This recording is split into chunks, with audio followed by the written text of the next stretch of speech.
And our top focus this afternoon is decoding Russian Foreign Minister Sergey Lavrov's visit to India as Russia's assault on Ukraine enters its second month. The Russian Foreign Minister is meeting External Affairs Minister Jaishankar right now in the national capital. In fact, he will also be meeting Prime Minister Narendra Modi.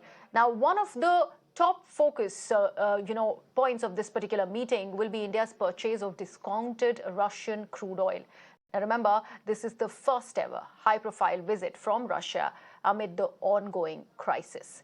Now, meanwhile, India continues to face the mounting pressure to diplomatically isolate Russia. Now remember, UK Foreign Secretary has met S. Jaishankar yesterday and stressed on this very point.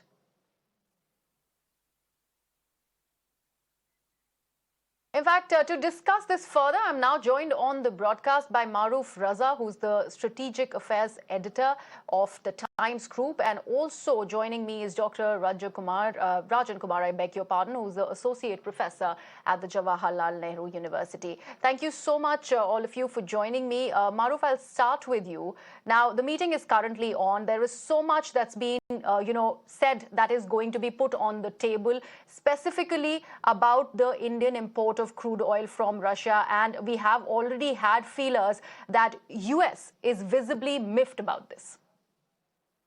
Well, the US has been miffed about Indo-Russian ties for many years now. If you might recall, there has been pressure from the US on India not to import Russian military platforms, but we have our own reasons that we make our own choices.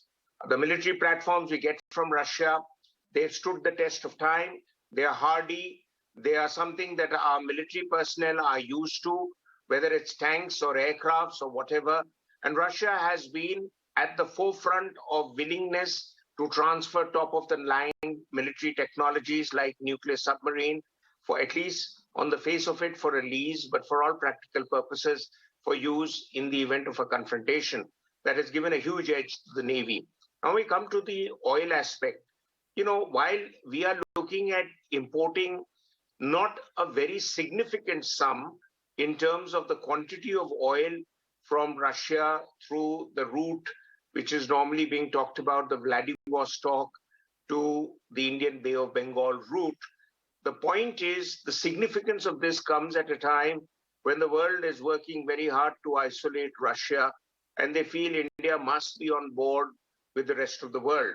I'd like to put it very bluntly to those who might be listening in and who are sympathetic to the Americans, that the American Deputy NSA's remark that in the event of a Chinese aggression, Russia will not come in India's support.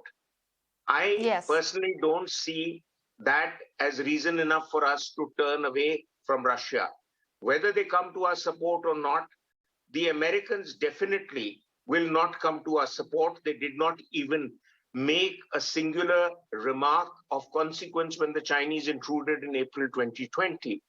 As far as Russia is concerned, even at that time, Defense Minister Rajnath Singh rushed to Russia and went and got high-end MiG-29 fighters, some Sukhois, and many other platforms. We are still getting the S-400 air defense system, which will give umbrellas to at least 5 major cities or military areas in India, which is a huge advantage we'll have over Pakistan in particular, while China also uses the same system. Now, Mr. Lavrov has been a long-standing colleague and associate of President Putin. And Mr. Lavrov has seen how the West hit out at Yugoslavia, formerly in Kosovo, without enough UN sanctions, despite Russian warning, and destroyed the country over 78 days of bombardment. So if you take it in that context, the Russians are countering by saying that we've only done less than 40 days of military action. So what are you guys getting so upset about? Because there are many American political scientists who are of the view that America and Western Europe is responsible for creating a situation which led to the Russian invasion of Ukraine. Dr. Kumar, I'm afraid I had to cut out of that conversation because of Rahul Gandhi, but I'll come back to you now. This is not new that US has in fact levied sanctions against Russia. It has happened in the past. In 2014, after the attack on Crimea, also it has happened. But this one is 200 times than that. How do you think India, considering the kind of imports really that it actually shares with Russia, is going to wriggle out of this one? I think, in my view, the US pressure on India is absolutely hypocritical. US does not have a locus standi to kind of push India on the issue of sanction. And India's trade with Russia is very, very limited. It's just less than $10 billion. So India is not trying to circumvent the sanctions imposed by the United States. And US sanction, as I told you, is hypocritical, is opportunistic also, because European countries can import gas and other products from Russia, which are crucial for Europe and also for Russia. But India cannot do. And US is trying to put pressure on India. But in a larger perspective, if I tell you that the international politics in this region is shifting. Just three months back, India was very Russia became very pivotal for India because of two important reasons. One was Afghanistan, where Russia was trying to mediate between different powers, and second, because of the standoff that we had with China. But now the situation seems to have changed, and India has become very pivotal for Russia. For three reasons, of course. One is geopolitical, where we need to maintain a very balanced policy. India has pursued a very balanced policy, and that is appreciable. The second, also because Russia wants India for economic reasons, whether it's energy or defense exports to India, or the kind of energy and other ties that we have with Russia, and also because of the military. Russia is very important for military reasons, and India cannot suddenly decide and go to some other country. Military relationships are very long-term relationships. It continues for 15 to 20 years. If you purchase an aircraft, you need to be in good terms with that country for the next 15 to 20 years because of the spare parts, because of the reservicing, midterm reservicing, etc. So in my view, India is very pivotal for Russia at this moment of time, and India should not come under pressure. India should not come under pressure of United States on the issue of military or even economic sanctions. All right. Maruf, let's look at what Mr. Sergey Lavrov has said today. We were just playing out that reaction for our viewers. Now, he has clearly mentioned these days our Western colleagues would like to reduce any meaningful international issue to the crisis in Ukraine. And we do not fight anything, and we appreciate that India is taking this situation in the entirety of effect and not just in a one-sided way. Just break down for our viewers the significance of these statements that have been made by Mr. Lavrov. You see, just like the West continued to message India when the Chinese standoff took place with us, and I go back to the history of India's conflict with China in 1962, which was in both contexts, it was seen by America in particular as a Himalayan conflict or parts thereof. So we would like to look at the Ukraine issue as a conflict in Europe, which the Europeans have to sort out. They can't on their own without America. America has been looking to bounce back into global affairs after their humiliating withdrawal from Afghanistan.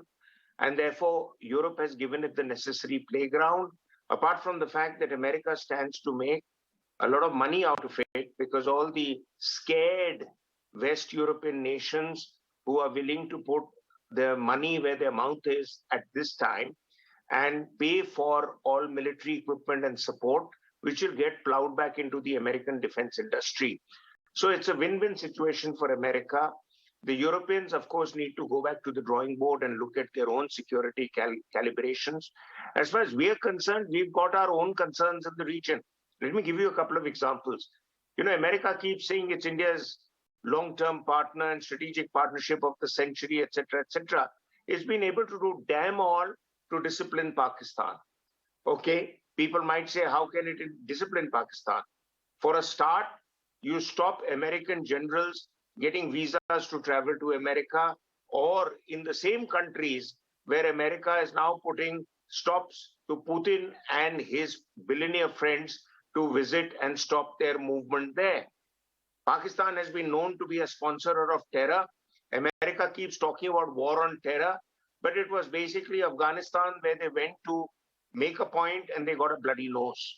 Two, America has been able not to do much about Pakistan's financial situation and the funding it gets from here, there, and everywhere, including America's friends like Saudi Arabia and UAE. America has not been able to influence that. They keep passing resolutions in the UN Resolution 1267 and many others after that, and Financial Action Task Force, but Pakistan continues to float around. Three, America keeps saying that it'll stand by India. I doubt it, because America's long-standing friends, Japan and Taiwan, are witnesses that when Japan had a standoff with the Chinese on the Senkaku Islands, America looked the other way, and all you got was a message from Washington that if Japan is attacked, then we will respond. China is not a fool to do a short attack. He'll probably do such a devastating attack, there'll be nothing left to respond.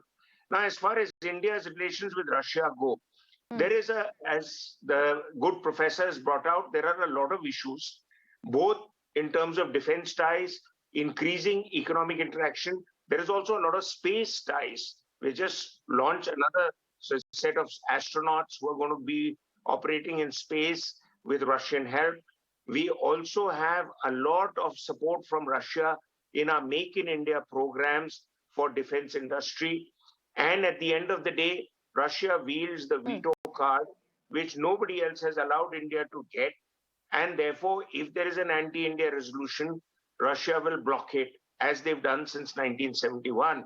So I don't think we need to be browbeaten by the Americans. I've always maintained, and really, you take a piece of paper and do a cost-benefit analysis, America has more to gain from us than we have from them. We have apologists for America in our country because they and their children have studied in American universities, and therefore they have been mesmerized by the idea of democracy, as America calls it.